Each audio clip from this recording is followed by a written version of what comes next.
Lost in Shadow is a brilliant little 2D platformer for the Wii that you probably don't know about. The game puts you in control of a shadow severed from its body, and it's your job to guide this shadow through a tower filled with traps and monsters in order to reunite it with the boy it was detached from. It's been out in Europe for 3 months now, and in Japan for half a year, but now we finally get our chance to give the game a run. The question is whether or not this high-concept game can satisfy our admittedly short American attention spans. The plot of Lost in Shadow is this weird combination of mystery and occult that never really reaches horror status, but is high on the creep-out factor nonetheless. It becomes pretty obvious that the shadow you're controlling is the boy's soul or something really early in the game. It has no memories, so a big portion of the game is recovering its memories which have been scattered all around the tower. The memories start out broken and garbled and kind of hard to understand, but they soon become clear, painting a picture of dark madness and despair that really does grip you as the game goes on. The story is one of the big motivators in this game, and even a tiny taste of the plot leaves you wanting answers. However, this game is a 2D platformer that's really high concept, so the gameplay is going to make or break it.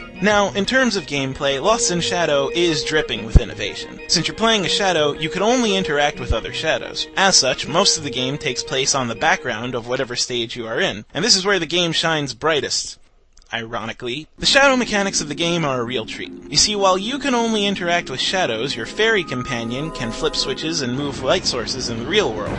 Apparently every adventurer needs a fairy companion these days. Many times you'll find yourself altering the position of lights to make platforms come closer to you, or swinging lanterns in order to turn the background into a series of moving platforms. There are even certain levels with huge three-dimensional layouts that can be rotated in order to make different shadow configurations in the background. Eventually, you'll even get the ability to become three-dimensional yourself for a short period of time. And then the entire game changes. Now you can interact with actual objects rather than just their shadows. The game soon becomes a two-world affair, where your actions in the shadow world affect paths you could take in the real world, and vice versa. The game's action elements are solid, but not as well executed as its puzzle elements. Early on, you'll find a sword that allows you to combat the evil enemy shadows that are out to kill you. Unfortunately, the hit detection in this game is really wonky. You kinda have to be right on top of your enemy to attack, or else you'll miss and do no damage. And I mean, you have to be right on top of your enemy. You basically have to be dry humping him. On the flip side, your enemies all have lunges or projectiles that could hit you well outside of your own attack range. Now normally one would think to just avoid these difficult enemies, but that really isn't an option. Not only are enemies frequently placed in unavoidable areas, many times they have to be defeated in order to open gates that bar your progress. In addition, defeating enemies is one of the few ways you can recover HP and gain experience, so avoiding enemies early on will just make later game enemies that much harder. It doesn't help that the game already has a pretty high difficulty. Gaining experience lets you level up, which in turn increases your attack power. Maximum health, on the other hand, only increases when you discover a new lost memory. Your repertoire of moves, on the other hand, never really changes.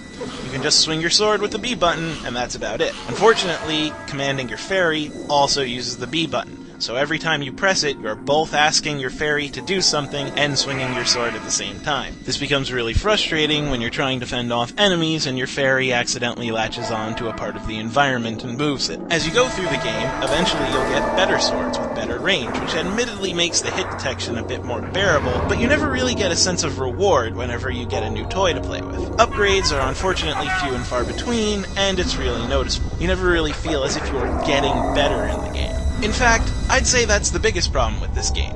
Pacing. The basic formula of every level is to find 3 keys that unlock a gate that bars your progress. When the game starts, you find the whole shadow puzzle concept very interesting, but as you progress through level after level of finding 3 keys, unlocking a gate, finding 3 keys, unlocking a gate, finding 3 keys, unlocking a gate, and repeating the same damn pattern over and over again, the whole game starts to get boring. It doesn't matter how clever the shadow puzzles are when you're frustrated by the very concept of find keys, unlock gate. Arguably, the game could have alleviated this monotony a bit by giving you some sense of reward, but as I said before, it falls short of that. You barely notice your attack increases as you level up, and eventually the memories you acquire stop giving you significant health boosts. Not only that, but the memories just get boring after a while. Half of them are all about how the protagonist will probably die in the shadow world and other assorted whining, and a good bit more are simply power-up memories that say, too blurry to read. What sort of a cop-out is that? Actual story-based memories and cutscenes that advance the plot are rare, and eventually the story becomes spread so thin across the stages that its sense of mystery isn't strong enough to keep you playing. The game's graphics don't do much to keep you playing either. The game has a total lack of anti-aliasing.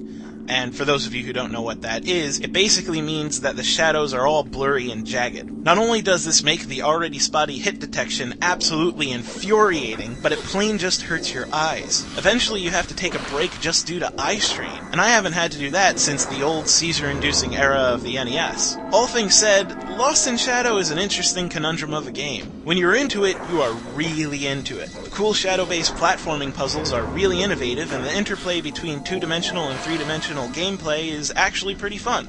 At its best, the game feels like Ico, or Shadow of the Colossus, wrapping up a well-written minimalist story in a well-designed minimalist game. However, at its worst, the game feels like the worst parts of Ico or Shadow of the Colossus. And no matter how much you like those games, you can't tell me that riding a fucking horse for a half hour just to get to the next boss fight is a good use of your time. That's also the biggest problem with Lost in Shadow.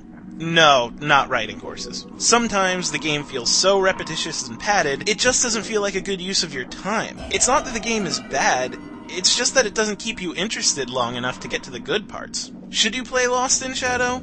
Well, yeah, you probably should. The innovative gameplay in the title alone is worth giving it a shot. Besides, Hudson hasn't developed the game for a while, and they really deserve a little bit of support. The real question is whether or not you should own Lost in Shadow, and the answer to that is sadly no. The game has no replay value outside of trying to collect all the memories, which you could basically do on your first playthrough, even without the use of a walkthrough. Even then, the poor pacing makes you put the game down for a long time at the slightest bit of frustration, possibly forgetting it altogether. If you rent the game, at least the artificial pressure of having to return to Blockbuster eventually will keep you playing, and really, that's what this game needs the most, a reason to keep playing. If you could bring yourself to pick up the controller, then Lost in Shadow is an artistic and thoughtful 2D platformer. But otherwise, it's just another pretty indie game collecting dust on your shelf. If you could live with that, then buy it. But otherwise, just rent it. That's all you'll need.